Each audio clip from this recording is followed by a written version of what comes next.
Buenas noches, bienvenidos todos a este acto cultural patrocinado por la Sociedad Extremeña de Historia, que nos convoca hoy para dos cuestiones. La primera es la presentación del libro de don Felipe Lorenzana de la Puente, de título La representación política en el antiguo régimen, las Cortes de Castilla, 1655-1834, y la segunda parte, el segundo acto, es la presentación de las 15ª Jornadas de Historia en Llerena.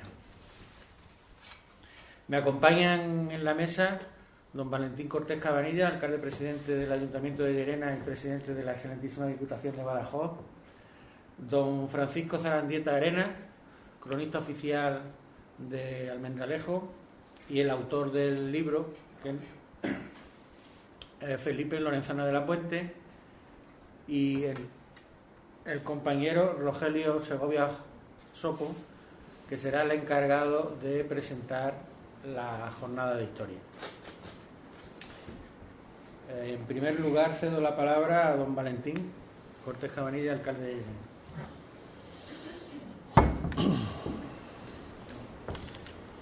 Bien, buenas tardes o buenas noches ya a todos y además bienvenidos a este acto. Yo quiero empezar agradeciéndole a Felipe Lorenzana el que me haya invitado a participar en este acto y, por supuesto, saludar a todos los componentes, tanto de la mesa, miembros de la Sociedad Extremeña de la Historia, los concejales de Educación y Cultura y a todos los ciudadanos que han querido acompañarnos y estar presentes hoy aquí para arropar un nuevo alumbramiento. Si bien es cierto que la criatura en cuestión pues ha tenido un proceso de gestación algo más largo de lo normal, es verdad que 9 meses no es tiempo suficiente para este parto, pero no es menos cierto que el proceso yo creo que ha merecido la pena. Lo digo y lo mantengo porque conozco el grado de implicación del autor, el compromiso del padre que se entrega, fruto del esfuerzo, la constancia, la ilusión y el trabajo. Y hoy pues presenta ese libro con el título de La representación política en el antiguo régimen. Nuevo libro del que realmente yo espero que, por la amplitud que tiene, a algunos va a durar más que a otros, pero realmente vamos a aprender mucho de lo que es parte de nuestra historia. Y yo creo que es de agradecer ese esfuerzo que ha hecho Felipe para terminarlo. Comienza su texto con una cita de García Cárcel, de la que destaco lo siguiente. Dice: la desmitificación es necesaria y ciertamente sobran los mitos. Los mitos nacen y mueren en función de una lógica histórica e ideológica. Así como bien mantiene Lorenzana, los mitos nacen de aspiraciones y de frustraciones que convergen en una comunidad política y se proyectan a un tiempo histórico determinado. Son fruto del compromiso ideológico, pero también del desconocimiento de la materia que se estudia. Van decayendo a medida que vamos resolviendo los enigmas, revelando los misterios, y se convierten pues en elementos que analizar y que explicar. Así, por falta de conocimiento y no de compromiso, por los continuos avatares políticos que nos suceden, a veces se tarda más en reconstruir la historia de lo que nos gustaría, mientras va pasando sin apenas darnos cuenta, pues ese tiempo tan preciado y que realmente es lo que tiene valor, porque no podemos comprarlo. Y en este punto tengo que manifestar que si el historiador examina bajo la razón y la exigencia de la honestidad, es cierto también que tras esa mano que empuña la pluma existe un hombre con una idiosincrasia propia, por lo que es más que meritorio la labor de quienes quieren escribir la historia con mayúsculas, sin hacer apremio de nada, con el complicado objetivo de contar qué pasó, cómo y por qué, tratando de todos modos no emitir juicios de valor que teñirían de un color u otro la realidad. En este sentido, Felipe y yo igual podríamos discrepar. No puedo ni quiero negar qué color tiñe en mi persona, que es sin duda con el color que escribiría. Pero como alguien dijo alguna vez, los políticos hablamos, la administración escribe, en este caso el historiador. Por lo que más admiro, si cabe, el esfuerzo de quienes tratan de permanecer neutral pese a las tormentas que acontecen también a diario. En esta obra nos encontramos con años de ardua investigación, y es que ya en el prólogo nos revelan que se trata de un periodo largo y casi desconocido de la historia, en palabras textuales del autor, la fase más descuidada por la historiografía. Nos señala además Thompson que la actitud de Lorenzana, dado la extensa presentación gráfica de los datos que presenta en los apéndices finales, es propia de un auténtico historiador. Así, para mí, podéis entender que es un placer y me complace que se me invite, como decía al principio, a participar activamente en la presentación del que sin duda pues será un libro de cabecera para todo amante no solo de la historia más anónima de nuestro país, sino para todos aquellos que sientan curiosidad por un trabajo bien hecho, cuidado de principio a fin, un ejemplo para los que empiezan y para los que siguen. Obra de un grande, aunque él decía que no lo tratáramos con mucho gusto, pero yo creo que es un grande, no solo por lo del libro, sino por la implicación que tiene en todo lo que hace, que escribe meticulosamente y que tengo el honor de conocer. No quiero restarle más tiempo al que verdaderamente lo va a necesitar. Hoy soy yo quien presenta y no el protagonista. El protagonista es la historia, y la historia de la mano del siempre admirado Felipe Lorenzana. Y quiero de verdad terminar agradeciéndote lo que te decía al principio, que me hayas invitado a estar en este acto, pero sobre todo, y sabéis, los que sois de Llerena o tenéis mucho contacto con Llerena, que para Llerena es muy importante este tipo de actos. Yo creo que va en el alma de lo que queremos que sea esta ciudad. Esta ciudad rezuma historia, cultura, y actos como el que hoy nos traen aquí, de la mano de ese trabajo tan importante que ha hecho Felipe, pues yo creo que todavía nos aumentan esa autoestima que tenemos que tener todos los que compartimos con él algún tiempo y demás. Así que muchas gracias, Felipe. Gracias a todos. Muchas gracias.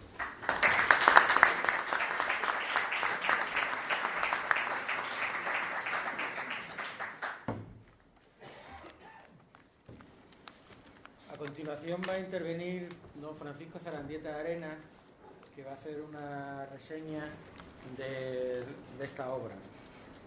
Tengo que decir que don Francisco es maestro, licenciado en Filosofía y Letras y doctor en Historia. Al principio de su carrera profesional ejerció de maestro en diversos colegios. Posteriormente fue profesor de la Escuela Universitaria de Formación del Profesorado de EGB de Santa Ana, en Almendralejo. Más adelante pasó a ser profesor tutor en el Centro Regional de Extremadura de Mérida, en la Universidad Nacional de Educación a Distancia. Posteriormente pasó a la Universidad de Extremadura como profesor en el año 1995, integrado en el Departamento de Economía Aplicada y Organización de Empresas dentro del Departamento de Economía. Luego estuvo en el área de Historia e Instituciones Económicas y ha ejercido la docencia en la Facultad de Ciencias Económicas y Empresariales del campus de Badajoz, y también en la Facultad de Estudios Empresariales y Turismo en el campus de Cáceres. En el año 2013 fue elegido primer presidente de Extremadura Histórica, que es la Federación de Asociaciones Extremeñas Organizadoras de Jornadas de Historia de nuestra comunidad autónoma. Entre sus méritos históricos, su trabajo de investigación, cabe destacar libros como Almendralejo en los siglos XVI y XVII, una obra fundamental, 2 volúmenes, o La Plaza de Toros de Almendralejo, 1843-1993, o otro libro que tiene, La Virgen de la Piedad y Almendralejo, 5 siglos de una convivencia amorosa, Crónicas almendralejenses de ayer y de hoy, el libro del cronista, y El obrero extremeño, más de un siglo de la historia de Almendralejo, 1895-2010. También son muy numerosas la producción de artículos que tiene distribuidos por infinidad de revistas, tanto regionales como nacionales. Entre artículos cabría destacar Mentalidad y comportamiento de los hidalgos de una villa extremeña, Plantaciones de viña en Almendralejo a finales del siglo XVIII, 3 visiones del pasado de Almendralejo, Vecinos y casas en Santi Espíritus a mediados del 700, Otras obras en colaboración con otros profesores como Enrique Llopis Aguelán y Miguel Ángel Melón Jiménez, en torno al movimiento de la población de Extremadura durante el antiguo régimen, o la trayectoria de la población extremeña en la primera mitad del siglo XVI. También son muy numerosas las participaciones de don Francisco Zarandieta Arenas en congresos de historia a nivel regional y nacional, y siempre ha aportado comunicaciones y ponencias de bastante interés. Aquí en Llerena tuvimos la ocasión de contar con él en el año 2009, en la Jornada de Historia de Llerena, donde presentó una comunicación titulada Las revistas de divulgación histórica en España en la década de 1970. Pero además podemos hablar de otros muchos trabajos, como la aportación al conocimiento de la evolución urbana de Almendralejo en las primeras jornadas de geografía de Extremadura, que se celebraron en Cáceres allá por el año 78, o un vecindario de Almendralejo de 1665 en las jornadas de metodología y didáctica de la historia. También cabe reseñar la comunicación Tierra de Barros, comarca natural, cerealista, olivarera, agraria y vitivinícola, o la situación económica de Almendralejo y Tierra de Barros durante la restauración, y así podíamos ir citando bastantes más trabajos históricos. Muchos de ellos, como han podido comprobar, pues son en torno a la ciudad de Almendralejo, de la que, como dije anteriormente, es cronista oficial, y a toda la comarca de la Tierra de Barros, pero también a Extremadura en general. Y ya sin más preámbulos, cedo la palabra a don Francisco.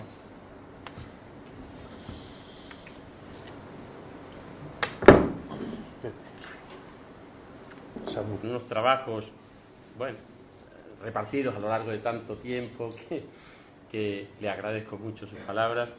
Queridos compañeros de mesa, amigos todos. Un 7 de marzo, como hoy, hace 194 años, es decir, en 1820, Fernando VII capitulaba ante el pronunciamiento de Riego, señalando en un real decreto: siendo la voluntad general del pueblo, me he decidido a jurar la Constitución promulgada por las Cortes Generales y Extraordinarias del año 1812.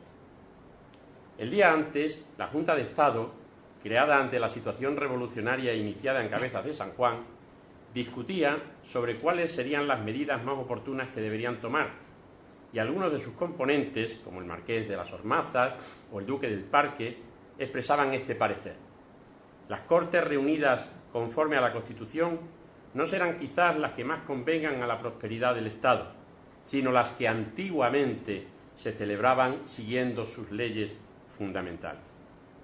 Se estaba hablando de dos tipos diferentes de Cortes: las que promulgaron la Constitución Política de la Monarquía Española en Cádiz el 19 de marzo de 1812 y las que antiguamente se celebraban siguiendo sus leyes fundamentales, es decir, las Cortes de Castilla, que hunden sus raíces en el siglo XII. Al análisis exhaustivo de esas Cortes de Castilla en el periodo comprendido entre 1655 y 1834, ha dedicado el doctor Lorenzana media vida, y hoy nos lo ofrece casi todo en este impresionante volumen editado por el Congreso de los Diputados. Presentar al autor es una pretensión por mi parte cuando ha desarrollado y desarrolla una intensa labor docente, investigadora y divulgadora de primer orden, conocida de todos, pero dejar constancia de su personalidad puede ser motivo de justicia, máxime si la obra que hoy se nos da públicamente constituye un magnífico compendio de su producción anterior.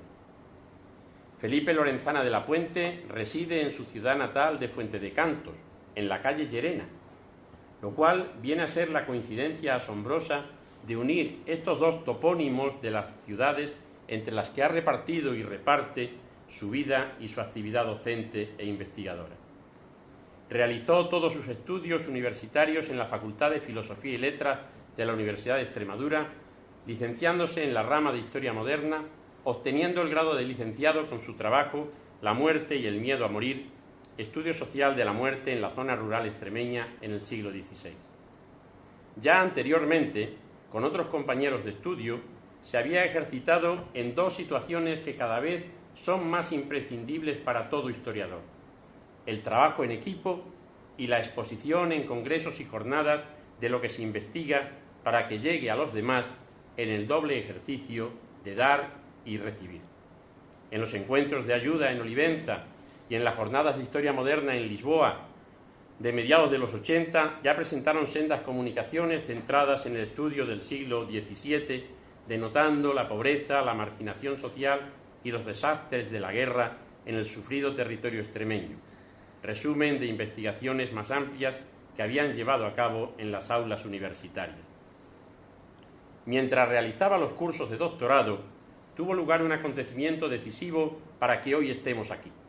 Asistió al Congreso sobre la historia de las Cortes de Castilla y León, cuya sesión de 1987, celebrada en Salamanca, estuvo dedicada a la Edad Moderna. Y creo que volvió convencido de que ya tenía un tema apasionante para la elaboración de su tesis doctoral: estudiar el papel que Extremadura tuvo en aquellas Cortes. Es sabido que la provincia de Extremadura obtuvo de manera colectiva el voto en Cortes en 1652 y que, por los años del Congreso, salvo unas pocas páginas de Antonio Domínguez Ortiz, no se había investigado nada sobre este tema.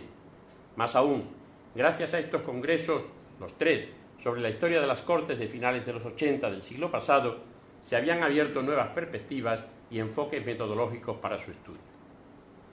Felipe Lorenzana comenzó a estudiar el voto extremeño y a publicar en revistas y actas de congresos sus primeras reflexiones sobre concejos y los poderes emanados de ellos, sean los de Badajoz, Plasencia, años después lo haría con Mérida o Llerena. Pero las actuaciones extremeñas, para ser comprendidas, debían estar inmersas en el contexto general de las Cortes de Castilla en el antiguo régimen, contexto que, pese a buenas monografías sobre aspectos parciales, no existía en la historiografía del momento. Por lo tanto, el doctorando tuvo que plantearse previamente y a la vez el estudio de la representación política en las Cortes de Castilla durante el antiguo régimen, del que un capítulo importante sería el referido a Extremadura. Desde entonces, hasta el 14 de diciembre de 2010, en que la comunidad científica, representada por un prestigioso tribunal, le concedió a su tesis doctoral en Cáceres la calificación máxima de sobresaliente cum laude por unanimidad, pasaron más de 20 años. Compartimos un tiempo director de tesis, en la persona de Ángel Rodríguez Sánchez, aquel entrañable amigo que nos dejó en el año 2000, maestro siempre generoso, excelente persona y ejemplar historiador. En mi caso, tuve la fortuna de que me dirigiera la tesis hasta su conclusión. Felipe reconoce en el prólogo del libro que presentamos tanto la orfandad en que se quedó con el fallecimiento del maestro, como la adopción que de él y de su proyecto llevaron a cabo dos discípulos de Ángel, los doctores Miguel Ángel Melón Jiménez y Alfonso Rodríguez Grajera, que con rigor y paciencia concluyeron la dirección de la tesis. En este largo tiempo de 2 décadas, además disfrutó de una beca de formación de personal investigador por 4 años. Obtuvo el título de grado elemental de inglés en la Escuela Oficial de Idiomas. Investigó en la Biblioteca Británica durante 2 estancias mensuales en Londres y consiguió el grado elemental de música por la Escuela Municipal de Música de Fuente de Cantos. Y como siempre ha tenido una gran preocupación por los archivos, custodios de las principales fuentes del historiador, inventarió el municipal de Acebo. En Acebo, además, pues ocurrió algo más. Trabajó en el municipal y en el histórico provincial de Cáceres. Clasificó e inventarió los archivos municipales, parroquiales y notariales de la comarca de Tentudía y de Fuente de Cantos y ha criticado duramente el traslado de los archivos parroquiales a Badajoz, dejando huérfanos de datos a los archivos locales. En 1992 accedió al cuerpo de profesores de enseñanza secundaria en la rama de Geografía e Historia por concurso-oposición. Ha desempeñado su labor docente en institutos de Puerto Llano, Zafra, Fregenal de la Sierra, Llerena y Fuente de Cantos.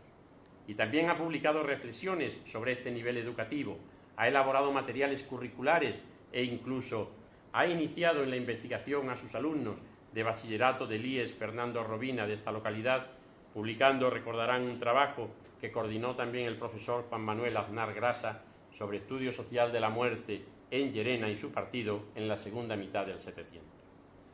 El trabajo en equipo le ha llevado a formar parte de una manera muy activa en sendas organizaciones: la Sociedad Extremeña de Historia en Llerena y la Asociación Cultural Lucerna en Fuente de Cantos, que organizan respectivamente jornadas de historia desde el año 2000. El doctor Lorenzana es además vocal representando a Lucerna en Extremadura Histórica, que es la Federación de Entidades Organizadoras de Jornadas de Historia de Extremadura. Mientras desarrollaba su tesis doctoral, no ha dejado tampoco de publicar investigaciones en revistas y actas de jornadas, tanto de alcance nacional, internacional o local, adaptándose a los destinatarios, pero con el mismo rigor conceptual cuando aborda aspectos de historia general o de microhistoria local. Siempre buena historia. Una relación de estos trabajos nos llevaría un largo tiempo del que no disponemos, pero sí subrayamos su dedicación a los temas de historia moderna, locales, regionales y nacionales. Don Manuel Fernández Álvarez, el maestro de nuestro maestro Ángel Rodríguez, lo que viene a ser nuestro abuelo académico, decía: el investigador debe moverse por una pasión, y no hay que decir que por una inquietud o inquieta curiosidad que nunca se ve suficientemente satisfecha. Solo de este modo será capaz de superar las dificultades que comporta cualquier investigación y no caer en el desánimo ante tantas horas gastadas en seguir pistas que se muestran falsas o derrochadas en el esfuerzo monótono de acomodar información. Constantemente le asalta al investigador la duda si compensa el esfuerzo de su trabajo frente a la vida palpitante que prosigue fuera de su celda de estudio. Las dificultades, la duda, ganadas por la pasión, aprovechando las noches, los días sin clase, los fines de semana, el tiempo de la amistad, el tiempo de la familia, de lo que deben saber mucho Maribel y sus hijos. Todo esto le asaltaría a Felipe hasta que concluyó su investigación sobre las Cortes de Castilla. El premio, el esperado en justicia, y ahora la publicación. Mientras, el nombramiento en 2012 como cronista oficial de Fuente de Cantos, en razón a sus muchos méritos personales y sus trabajos por su ciudad natal, los realizados y los que se esperan de su profesionalidad y amor a la patria chica. Una vez presentado el autor, brevemente, porque una vida es imposible siempre de encerrar en unas frases, pasemos a conocer la obra que nos ocupa. El libro, La representación política en el antiguo régimen, las Cortes de Castilla 1655-1834, tiene su origen en la tesis doctoral, aunque no la reproduce completamente, porque precisamente la idea primigenia de la investigación, la actuación de los representantes extremeños en dichas Cortes, no se recoge en ella y será publicada en un texto aparte en un futuro que esperamos con impaciencia. La selecta colección Monografías del Congreso de los Diputados ha acogido su publicación como no podía ser menos, dada la relevancia y la calidad del texto. Tras un excelente prólogo del historiador británico Irving Thompson, que formó parte del tribunal de la tesis y a quien tuvimos la fortuna de escuchar en Llerena en las quintas jornadas de historia del año 2004, y una introducción del autor, el libro se compone de 1.550 páginas repartidas entre 5 capítulos, la relación de la bibliografía citada y 5 apéndices. ¿Cómo resumirlo en el corto espacio de tiempo de que disponemos? ¿Y cómo no hacerlo para mostrar sus excelencias e incitar a su lectura y consulta? Lo haré lo más breve que pueda. Su objetivo fundamental es analizar el funcionamiento de las Cortes de Castilla 15 y 1834. Los límites marcan, por una parte, la penúltima convocatoria del siglo XVII y primera en la que hubo representación de la provincia de Extremadura, y por la otra, 1834, el año en que serán sustituidas por las cámaras contempladas en el Estatuto Real. Llenan una laguna importantísima en nuestra edad moderna, porque estos casi 200 años apenas habían despertado el interés de los historiadores hacia este tema. A partir de ahora, con la obra del doctor Lorenzana, ya no se podrá decir que este largo tiempo sea desconocido.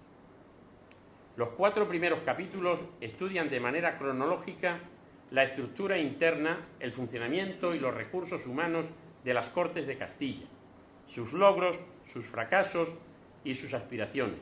En suma, todo aquello que las hizo pervivir en el marco de una monarquía en la que fue posible, tesis fundamental, conjugar el pactismo con el absolutismo. En el primer capítulo se hace una aproximación al estado de las Cortes hacia 1655 para afianzar el punto de partida. Haciendo gala de una exhaustiva bibliografía, repasa los principales debates surgidos en torno a las Cortes, hoy desterrados ya algunos, como su decadencia en la Edad Moderna en comparación a la época medieval. Resume los principales acontecimientos que les afectaron durante el siglo XVI, destacando cómo las comunidades fueron en todo caso el fracaso de un modelo alternativo, pero no el fracaso de la institución, cómo la expulsión de los estamentos de las Cortes en 1538, quedando reducidas a los representantes de las ciudades, no fue sino la culminación del desinterés de los privilegiados, y cómo en cambio se fortalecieron con la creación en 1525 de la Diputación del Reino, que era una representación permanente de la misma y su brazo administrador y ejecutor de lo que iba a ser su razón de ser, la fiscalidad. Las Cortes son el ayuntamiento del rey y del reino, una sola persona, la cabeza y el cuerpo. Se denomina reino al conjunto de los representantes de las ciudades que contaban con el privilegio del voto en Cortes, que fueron 18 durante el siglo XVI. Las Cortes de Felipe II fueron una necesidad, pues los apuros económicos de la monarquía forzarían a una nueva dinámica de negociación pactada buscando el servicio de los millones, aprobado en 1590, que llegaría a ser el más cuantioso, el más cuestionado y el que más tiempo sobrevivió al antiguo régimen, pues se mantuvo hasta 1845. Esta carga fiscal fue soportada por los ayuntamientos, que afrontaron la paga de sus cupos utilizando diversos arbitrios. Los millones inauguraron una nueva etapa, pues el pacto entre el rey y el reino debía renovarse cada 6 años, por lo que se hacían necesarias, en principio, periódicas convocatorias de Cortes, y además provocaron la creación de una segunda diputación llamada la Comisión de Millones, que velaría por el control de estos recursos. En la primera mitad del 600 señala el autor que las Cortes fueron una plataforma de resistencia y oposición, las defensoras de las esencias constitucionales y el epicentro de las luchas entre la corona y las ciudades. Un cambio que se mostrará decisivo en el futuro fue el nuevo tipo de poderes que otorgaban las ciudades a sus procuradores. Hasta 1632 las cartas de poder estaban limitadas por una serie de instrucciones que daban a las ciudades la última palabra en la negociación con el rey, mientras que a partir de esta fecha los poderes serían absolutos, otorgando a los procuradores mayor libertad, pero también permitiendo a la corona un mayor control de la situación, al tener que tratar solamente con un grupo de personas cercanas y no con 18 ciudades lejanas y siempre desconfiadas. Concluye este primer capítulo con un análisis de las estructuras internas, las funciones y la representatividad de las Cortes, subrayando que las relaciones entre las partes, el rey y el reino, deben ser contempladas no en términos de oposición solo, sino también de colaboración, y que el rey también forma parte de las Cortes, por lo que éstas sí tuvieron, aunque no el reino, poderes ejecutivos y legislativos. Lo que ocurre es que en ambos casos los aportaba el rey. La historiografía de las últimas décadas ha incidido en un tercer protagonista de las Cortes, además del rey y el reino en su conjunto, las ciudades, cuya importancia ha superado a las otras dos. Se recoge en el texto una frase del citado Thomson, sentenciando que la historia constitucional de Castilla en la Edad Moderna es la historia de una contienda entre corona y ciudades por el control de las Cortes. El privilegio que tenían las 18 ciudades con voto en Cortes no solo les permitía enviar una representación de 2 procuradores a las sesiones, sino que otorgaba a cada ciudad un territorio propio de actuación fiscal, administrativa y política, y venía a constituir una provincia, de la cual era la capital. estableciéndose unos lazos de dependencia permanente a través de la administración fiscal. Se trata de un proceso muy lento, pero que va dibujándose por encima de otras jurisdicciones estamentales o territoriales y reforzando los poderes de la capital para controlar el territorio. De gran interés, sobre todo por lo que avanza del caso extremeño, es el análisis de los territorios que aspiraron a obtener también la representación en las Cortes de Castilla. Además de las 18, solo otras 3 comunidades lograrían obtener el ansiado privilegio: Galicia, Extremadura y Palencia. Extremadura, a quien no se la dotó de un órgano de representación permanente, por ejemplo, Galicia sí lo tuvo, las Juntas del Reino de Galicia, obtuvo el voto de forma colegiada, ofreciendo un servicio de 80.000 ducados, y en su desempeño se irían turnando las 6 localidades extremeñas que lo obtuvieron: Trujillo, Mérida, Badajoz, Cáceres, Alcántara y Plasencia, 2 por cada convocatoria de Cortes. Así también empezó a constituirse el mapa fiscal de la provincia de Extremadura. El capítulo segundo analiza las Cortes convocadas para 1655, 1660 y la convocatoria frustrada de 1665.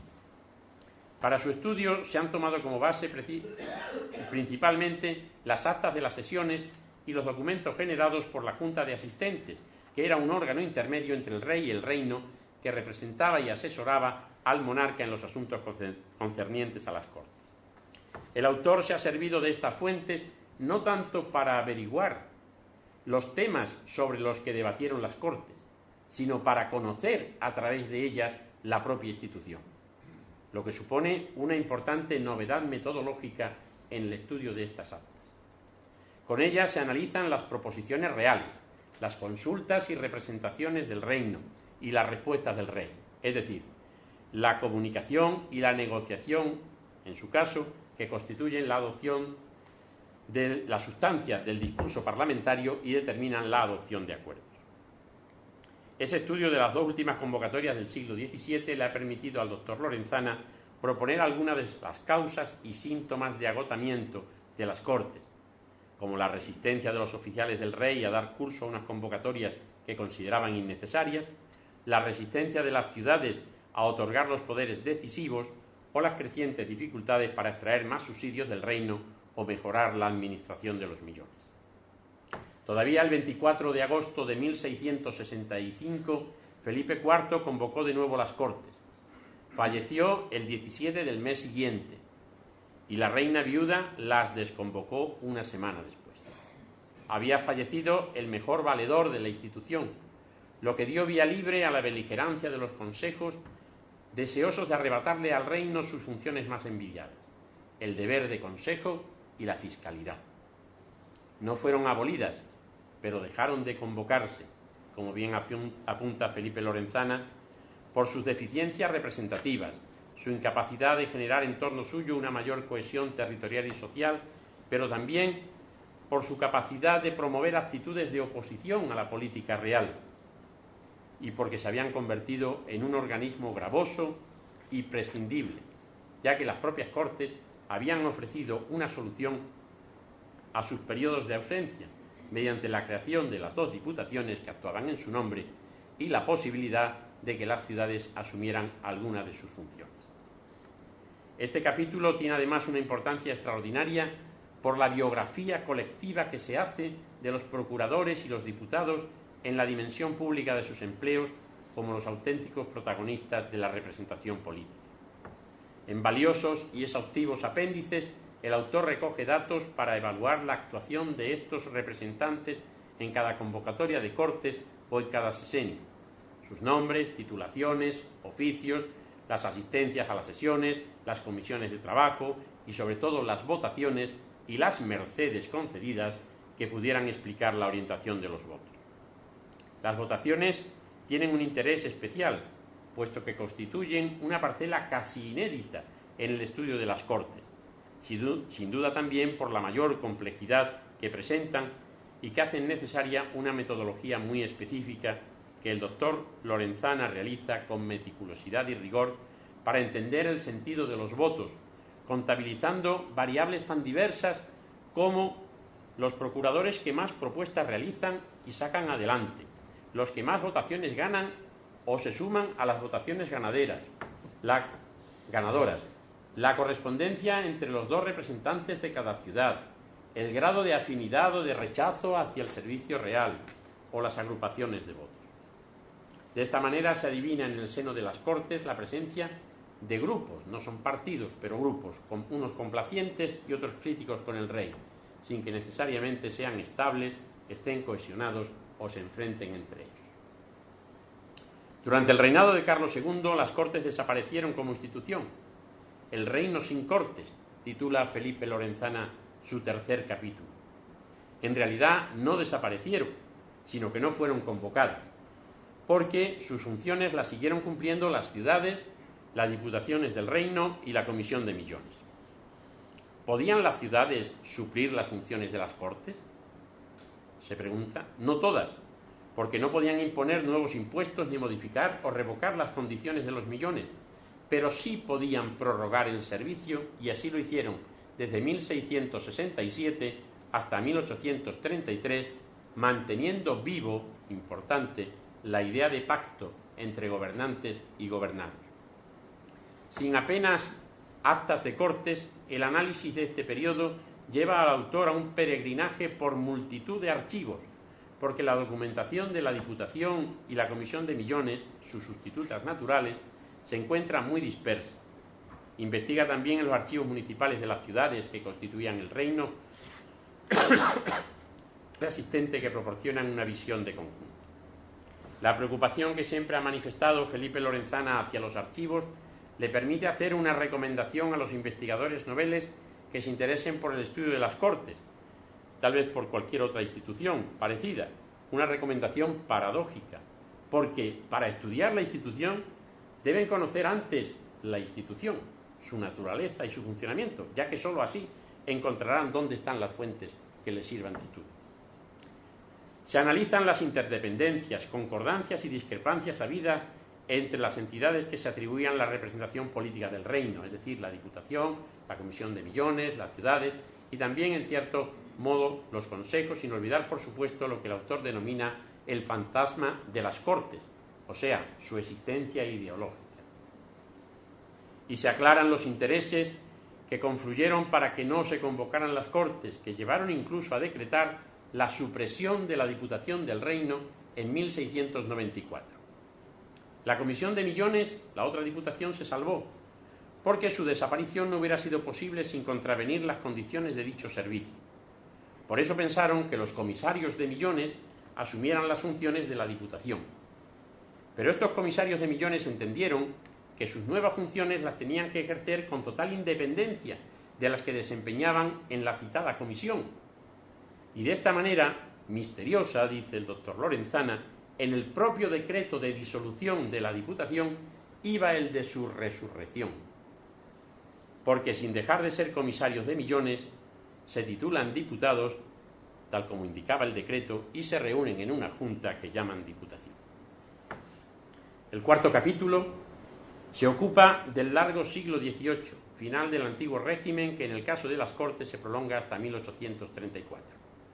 Es el capítulo más extenso, como corresponde a la etapa más desconocida hasta el presente, el más novedoso, el que se apoya mucho más que en la bibliografía en fuentes muy diversas e inexploradas. Baste decir que se colocan 1048 citas, repartidas en 381 páginas del libro. Y si todavía nos quedaba alguna duda sobre la importancia que tienen para el autor las fuentes y los archivos, nos debemos detener en un interesante epígrafe que dedica a los escribanos, principales responsables de la producción documental, y a la propia historia de los archivos que generaron. Felipe Lorenzana rechaza las imprecisiones que existen sobre la institución en el siglo XVIII y sostiene y argumenta que hubo 6 convocatorias a los representantes de las ciudades para que se reunieran, en 1701, en el 9, 12, 24, 60 y 89, a las que habría que añadir otra en 1833, sin que esto signifique que hubiera otras tantas reuniones de Cortes, pues solo las de 1712 y 1789 tuvieron una duración y unos contenidos variados como para considerarlas auténticas reuniones de corte. Después de un análisis pormenorizado de todas ellas, intentando conocer qué pretendía el monarca con la reunión del reino y qué esperaba el reino con estas reuniones, concluye que todas fueron utilizadas para resolver cuestiones de legitimidad dinástica, juramento de reyes, de herederos, alteraciones de leyes sucesorias. Los reyes, presas de lo que el autor denomina la psicosis de ilegitimidad que acechaba a los Borbones del 18, convocaban a las ciudades, ocasionalmente creaban ciertas expectativas en el reino y luego las manipulaban y las inutilizaban. De todas formas, no conviene despreciar estas convocatorias que sirvieron, entre otras cosas, para resucitar a la Asamblea tras el reinado de Carlos II y mantener vivo su recuerdo y el respeto a sus acuerdos, para que a partir de 1708 contaran con la incorporación de 15 ciudades de la Corona de Aragón y para que a finales de siglo se convirtieran con todas las matizaciones necesarias en un referente para la regeneración política del país. En todo el libro se deja traslucir que las Cortes fueron un reflejo fiel del poder local y de su evolución, por lo que su decadencia en el siglo XVIII refleja los recortes considerables que se dieron en la autonomía municipal en aquel siglo, limitando su papel en la gestión de sus propios recursos, perdiendo competencias fiscales a favor de la corona, cada vez más presente, con intendentes, corregidores, alcaldes mayores, con más funciones centralizadoras, lo que trajo consigo el abandono, el desinterés de los oficios de los regidores perpetuos por parte de la hidalguía, sin que otros grupos más dinámicos pudieran sustituirlos. La reforma municipal de Carlos III, con la entrada de los personeros y los diputados del común y la vuelta a finales de siglo de los regidores anuales, fueron medidas para que los concejos volvieran a funcionar, pero ninguno de los que ocuparon estos cargos fueron elegidos procuradores de Cortes. La ciudad de voto en Cortes, no obstante, continuó conservando e incluso incrementando sus funciones territoriales y representativas, sobre todo la capacidad de prorrogar los servicios cada 6 años. En la situación crucial de 1808, las Cortes volvieron con fuerza, o mejor dicho, volvió la idea de las Cortes. El doctor Lorenzana analiza con gran precisión y documentación las aportaciones institucionales e ideológicas que las Cortes de Castilla hicieron a las gaditanas de 1810, cómo fueron vistas y manipuladas por el liberalismo, qué nexos pudieron existir entre las convocatorias del 18 y Cádiz, y también la relación inversa, la contemplación de las Cortes constitucionales por la representación tradicional. Porque, en sus palabras, todos querían Cortes, pero distintas cada una y para cosas diferentes. Fernando VII para defender el trono, el Consejo de Castilla para eludir la más revolucionaria vía que habían tomado las juntas para oponerse a los franceses, los liberales para desmantelar el antiguo régimen y los franceses finalmente para legitimar su dominio. Tras los 2 periodos en que estuvo vigente la Constitución de 1812, durante la época de Fernando VII, las otras Cortes, las tradicionales de Castilla, se convirtieron como reacción en uno de los signos del régimen absolutista fernandino, pero no se volvieron a convocar hasta el final de su reinado para juramentar a la futura Isabel II.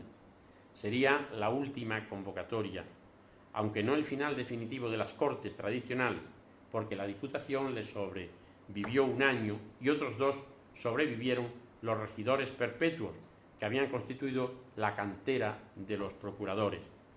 Los ayuntamientos dejarán de intervenir como corporaciones en los órganos representativos del país. De tal manera, concluye Felipe Lorenzana, que el final de las Cortes fue también el final del municipio como poder. En el último capítulo, el 5, traza la historia de la Diputación del Reino, desde que lograra sobrevivir al decreto de extinción ya comentado hasta su definitiva desaparición en 1834.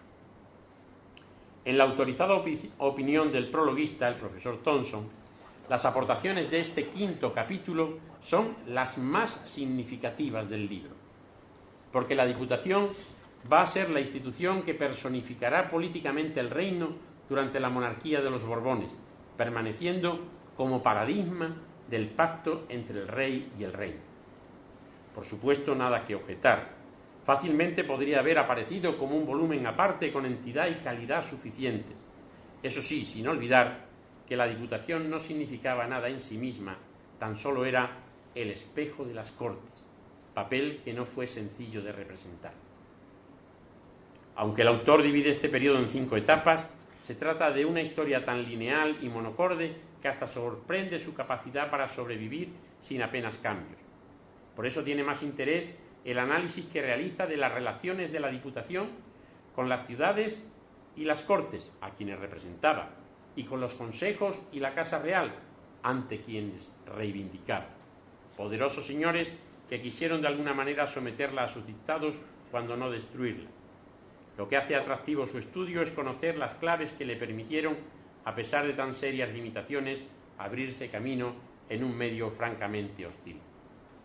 Y a esto se apresta Felipe Lorenzana señalando que estas relaciones atravesaron diversas coyunturas, pasaron por momentos conflictivos, otros de mayor estabilidad. En ocasiones tuvo la Diputación un importante nivel de influencia para caer después en el aislamiento político y finalmente en la conciencia de estar ya fuera de lugar en el encaje político. La Diputación fue un organismo con unas estructuras muy básicas, pocos empleados, pocos diputados, presupuesto escaso, para atender unas funciones muy importantes como era la representación del reino, asistida por unos diputados que no compusieron un cuerpo homogéneo y tuvieron un perfil político, social y profesional más bajo que el de los procuradores. Sus comportamientos, así como el de los funcionarios que le auxiliaron en sus funciones, han quedado recogidos en interesantes apéndices semejantes a los comentados para los procuradores. Y finalizamos, tras una extensa y selecta biografía, con esos excelentes apéndices que en más de 300 páginas nos dan una visión completísima de los abundantes datos analizados en el libro, en cuadros y tablas, con la explicación metodológica empleada en su elaboración, puestos al final del volumen para no romper la lectura continua del texto. Con la filosofía que ha inspirado la elaboración de estos apéndices, el doctor Lorenzana nos ofrece una imagen, otra más, de su categoría de historiador, haciendo que el lector disponga en estos apéndices, son sus palabras, de todos los elementos de juicio para que pueda manejar los datos y las estadísticas desde otro punto de vista, sacando posiblemente conclusiones complementarias y hasta diferentes, atendiendo además a comportamientos individuales en los que aquí, dice él, no nos hemos podido detener. En resumen, he tenido el privilegio y la alegría de presentarles una obra producto de una gran capacidad de trabajo, de un enorme sacrificio y de una decidida vocación. Enhorabuena, Felipe.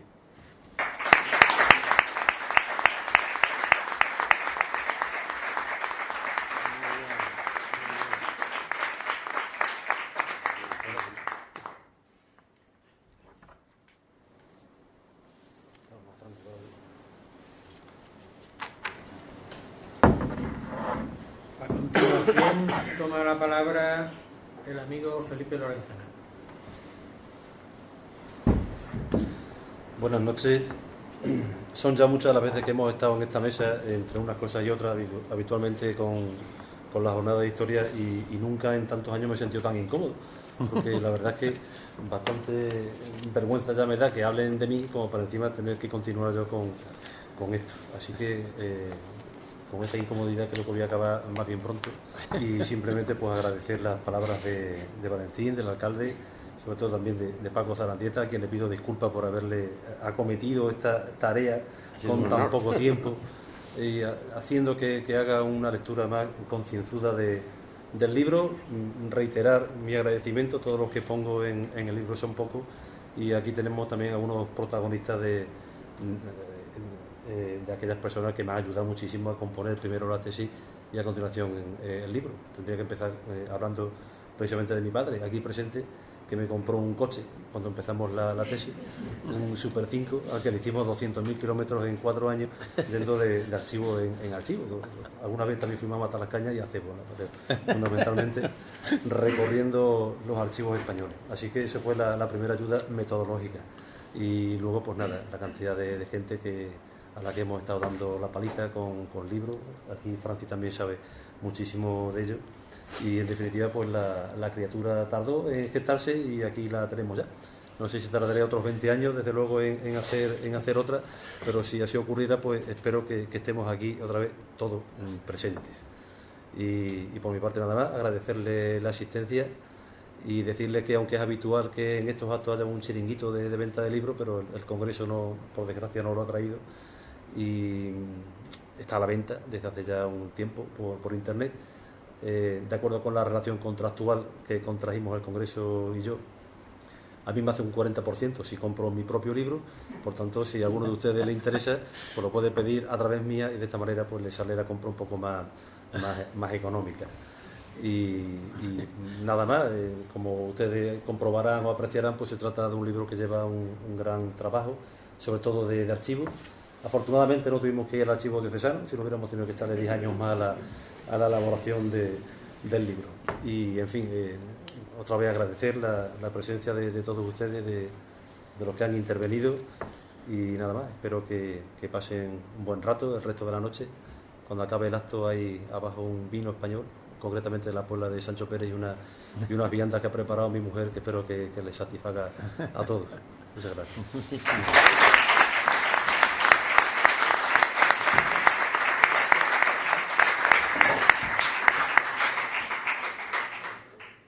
Muy bien, si alguien de los asistentes tiene alguna pregunta que hacer en torno al libro, pues ahora tiene la ocasión. Tiene al autor, al cronista que ha hecho la reseña, a otros amigos aquí en la mesa. Yo, después de haber leído el dilatado currículum, no sé qué edad echarle al autor. 30 y poco. He dicho que ha tardado 20 años y que ha sido media vida, pues calcula. Por Dios. ¿Vas a atropellar la hora? 50, pero. La verdad es que la obra que presentamos hoy es un trabajo monumental, no solamente por los años que lleva, sino por el trabajo de archivo, de manejo de documentación, miles y miles de documentos. El aparato bibliográfico, del que yo sé un poco, pues también es bastante exhaustivo y muy extenso. Yo sí me gustaría hacerte una pregunta, porque la verdad a mí me sorprendió. Yo tengo que reconocer que no me la he leído, casi me la he leído. Pero la pregunta que tengo pendiente de hacerte es: ¿cuándo te tropezaste tú con el fantasma de las Cortes? ¿Cuándo descubriste tú a ese fantasma? Que para mí, en realidad, es una de las grandes aportaciones que tiene el libro, porque es muy difícil en un libro de historia encontrarte con un fantasma. Y yo, sin embargo, por lo que he leído ahí, sí noto la presencia de ese fantasma a lo largo de ciertos periodos de la historia de España, y me ha sorprendido eso. Bueno, si te refieres a la elección del tema, en sí, bueno, fue una propuesta de mi director de tesis, de Ángel Rodríguez, después de varias noches sin dormir, porque la tesina la había hecho sobre el tema de la muerte, y la verdad que era un tema que me tenía ya más preocupado de la cuenta. ¿Sí? Cambiamos radicalmente de temática, de la historia de las mentalidades a la historia política. Y la verdad que sí, una cosa que me frustró en cuanto empecé a trabajar en este tema es que el periodo que tenía que historiar sobre las Cortes, pues era un periodo en el que las Cortes prácticamente no tenían mucha importancia. Incluso un periodo largo de Carlos II, las Cortes habían desaparecido. Pero descubríamos que había un fantasma de las Cortes. O sea, no había Cortes, pero todo el mundo hablaba de las Cortes. Y como sucede con los fantasmas, las Cortes asustaban. Aunque no estuvieran, pero la sola idea de corte ya valía para hacer temblar al rey, temblar sobre todo a los consejos de la monarquía y temblar a las diputaciones, porque las diputaciones, cuando las Cortes se reunían, las diputaciones desaparecían. Y a las ciudades también. O sea, era una institución creada por todos, pero que finalmente no la quería nadie, porque todo el mundo intentaba repartirse sus funciones. Entonces, pues sí, eso fue una de las cosas de cómo historiar a una institución fantasma, una institución que daba miedo, pero que ese miedo que infundía las Cortes es lo único que explica que en el año 1810 resuciten, además con una fuerza extraordinaria, en la convocatoria de Cádiz. Porque claro, hasta ahora lo que se nos ha explicado es que las Cortes de Cádiz rompen un periodo anterior en el que no había habido representación popular, ni siquiera la idea de la representación popular, pero eso es imposible. Es imposible que una cosa aparezca así de repente, súbito, sin que nadie la llame y sin que nadie hubiera tenido ese recuerdo. Entonces, la memoria de las Cortes, el recuerdo de las Cortes es lo que explica el resurgir del parlamentarismo español en las Cortes de Cádiz. Contesto.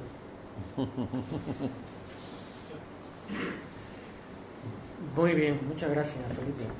Si no hay ninguna cuestión, vamos a pasar a la segunda parte del acto, que es la presentación por parte del compañero Rogelio Segovia Sopo de la jornada de historia en Llerena de este año, de octubre. Tiene la palabra, Rogelio. Como viene siendo de buen hacer entre las actividades que organiza cada año la Sociedad Extremeña de Historia, para este año 2014 ya están muy adelantadas las gestiones que convergerán en la celebración de las 15ª Jornadas de Historia en Llerena. Este año hemos optado por establecer unas jornadas con carácter monográfico. Ya hicimos algo similar en el 2008 referente a la Guerra de la Independencia, aunque en esta ocasión hemos decidido establecer un monográfico que, sin ser exclusivamente sobre Llerena, sí le da un protagonismo a esta ciudad, puesto que fue capital de una de las demarcaciones del Santo Oficio.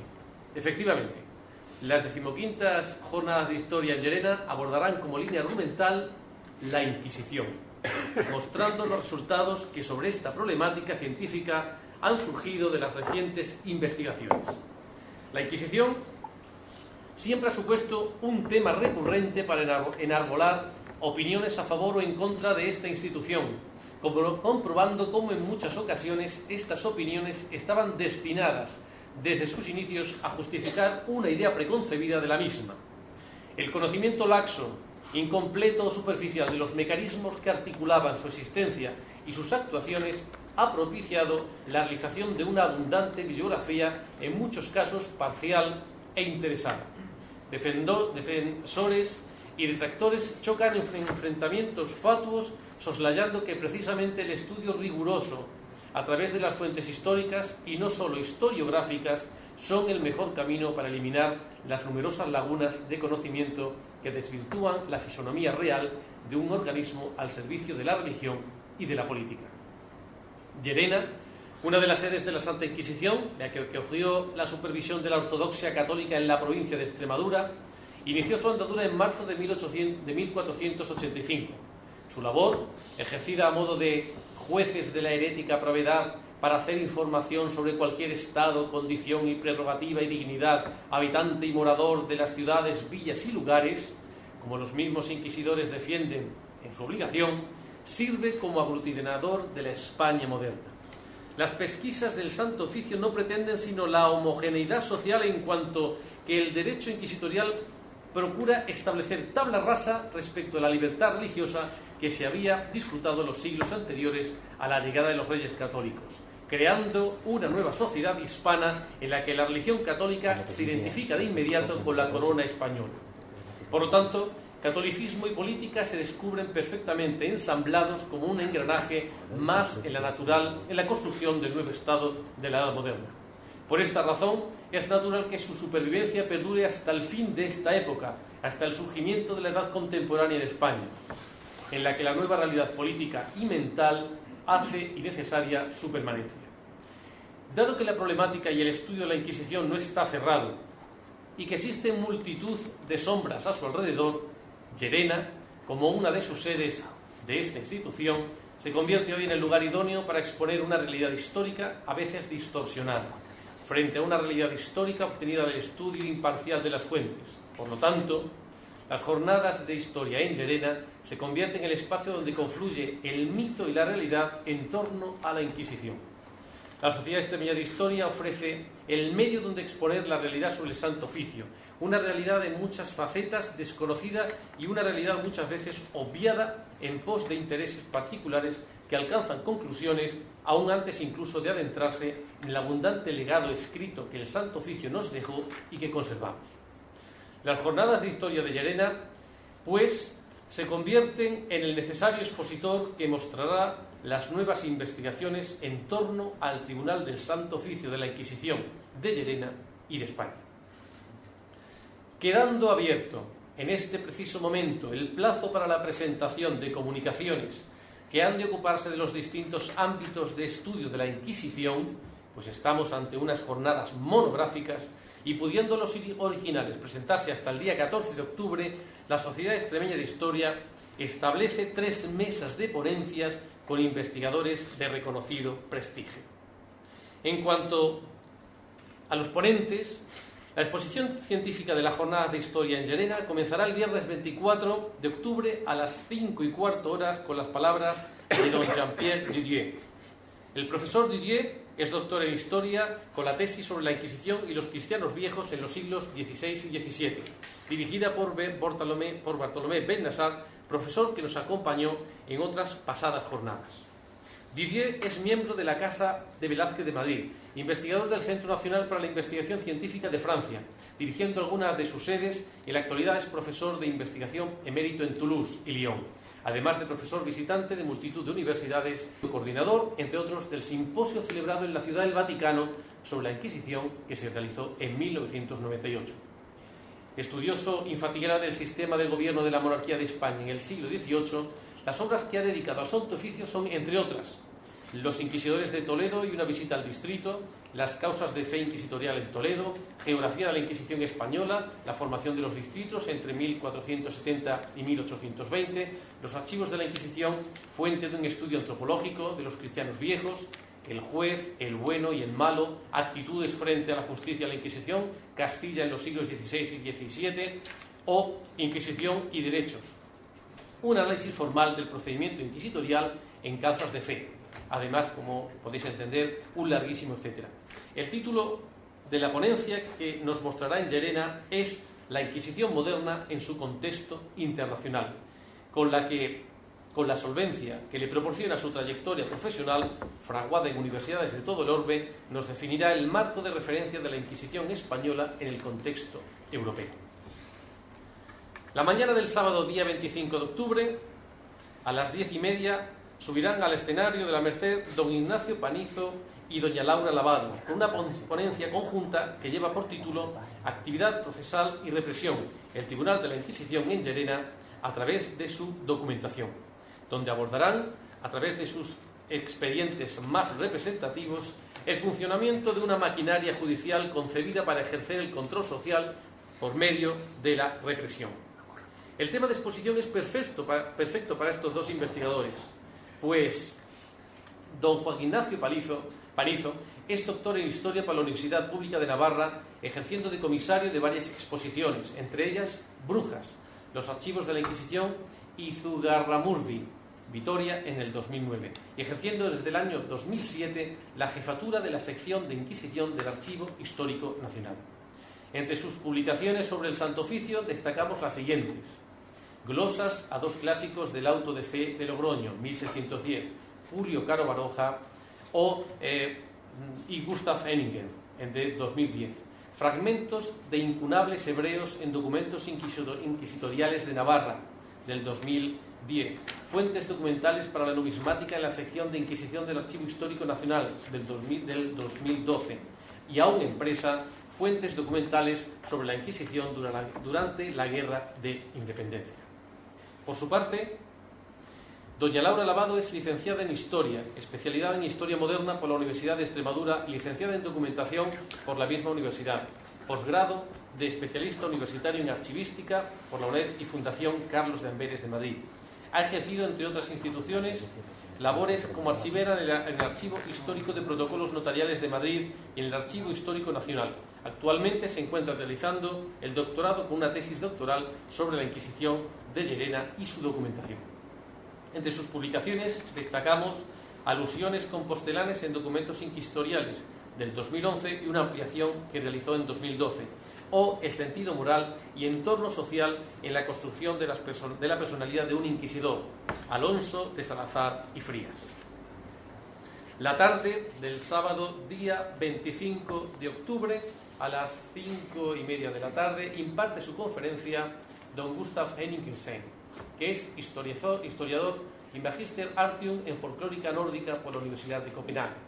Su tesis doctoral trató precisamente sobre el Santo Oficio, con una obra titulada El abogado de las brujas, convirtiéndose en uno de los investigadores más conocidos en cuanto a brujería y su persecución por las instituciones políticas y religiosas, especialmente las inquisitoriales.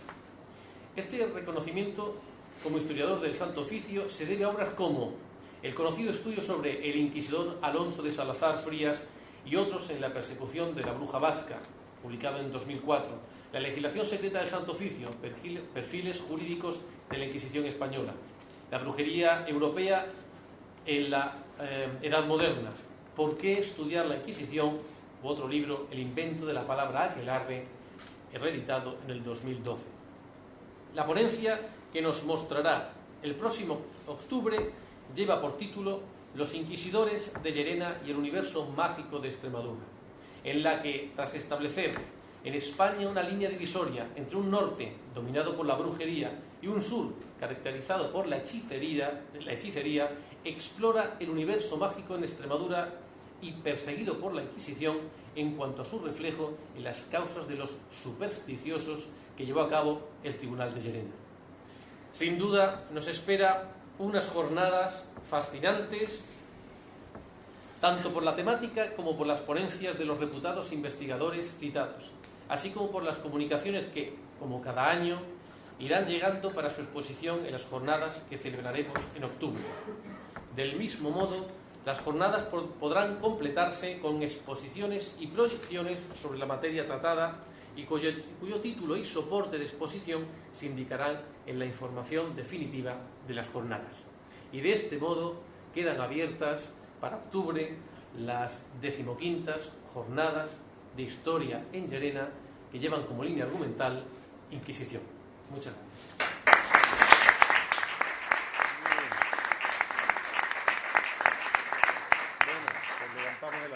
Bueno, pues por nuestra parte nada más agradecerle una vez más su presencia y su interés por la historia de Extremadura y de esta ciudad de Llerena.